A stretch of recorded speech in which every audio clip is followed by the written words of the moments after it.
talking with my Creator. See, but our relationship with God gets put in the back burner a lot. Because we just keep feeling that there's so many more things that need to get done. Now, I want you to think about, right now, think again. Think what's the most pressing thing on your to-do list. Think about that again. Picture how you're going to get it done. Think about what's going on outside of here.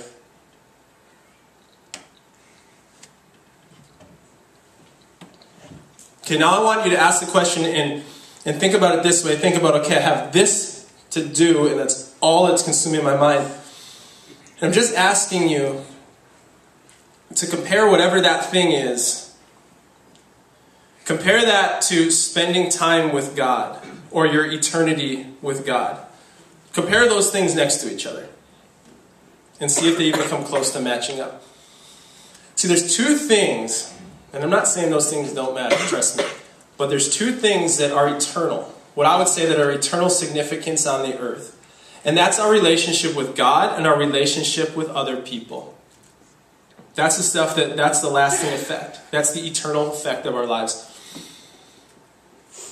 You see, when we talk to people, when we hang out with people, and we give time to people, I think that honors God. It doesn't have to be just, we got to go sit in a quiet place and pray to God, although that's good too. It's we talk to somebody, and that's honoring God when we're fully present in that situation.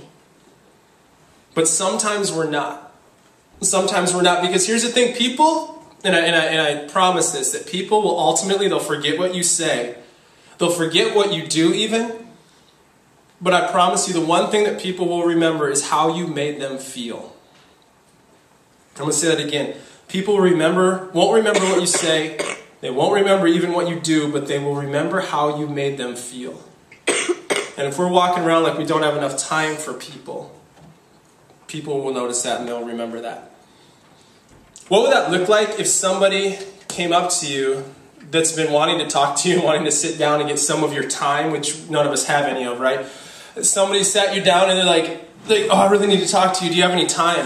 What would it look like if we just said, yeah, I do. Let's talk. Let's do this. I have time for you.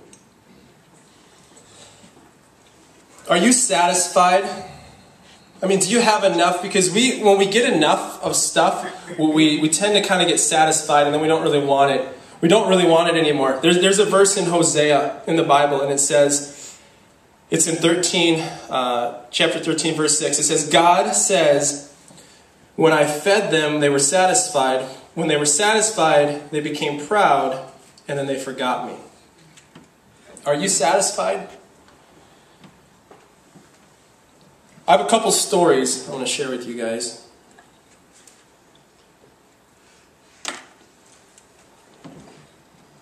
And so my wife and I, we don't have too many date nights, which is a bummer.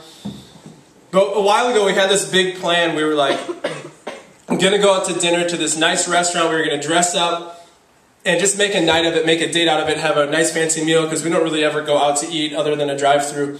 So we were going to sit down and go to this really nice meal. But what was happening was my wife had to work late, and I was getting hungry, and I was sitting around waiting for her. So she called me and she said, I'm sorry, I'm going to be a half hour even later. And so, so I hopped in my car and I drove down the street and I went to McDonald's. And I went to the drive-thru and I grabbed a double cheeseburger and a french fry to hold me over. Well, she came home a little bit after I got home, and I was sitting there and she walked in. She's like, let's do this. You ready to go? Let's go to dinner. I'm good. Because I was satisfied, right? I was full. And so she ended up just grabbing cereal out of the cabinet, and she ate cereal, and we sat down and we watched TV. We just sat down and watched TV and kind of surfed on the internet because I was satisfied. And now I'm bummed out because it wasn't because I missed the meal, the actual food, because that burger was dang tasty, but it was because I missed that time with my wife. I missed that time because I felt like I was already satisfied. What I ended up doing was I gave my leftovers, not literally because I ate that whole dang thing, but I gave the leftovers of me to my wife.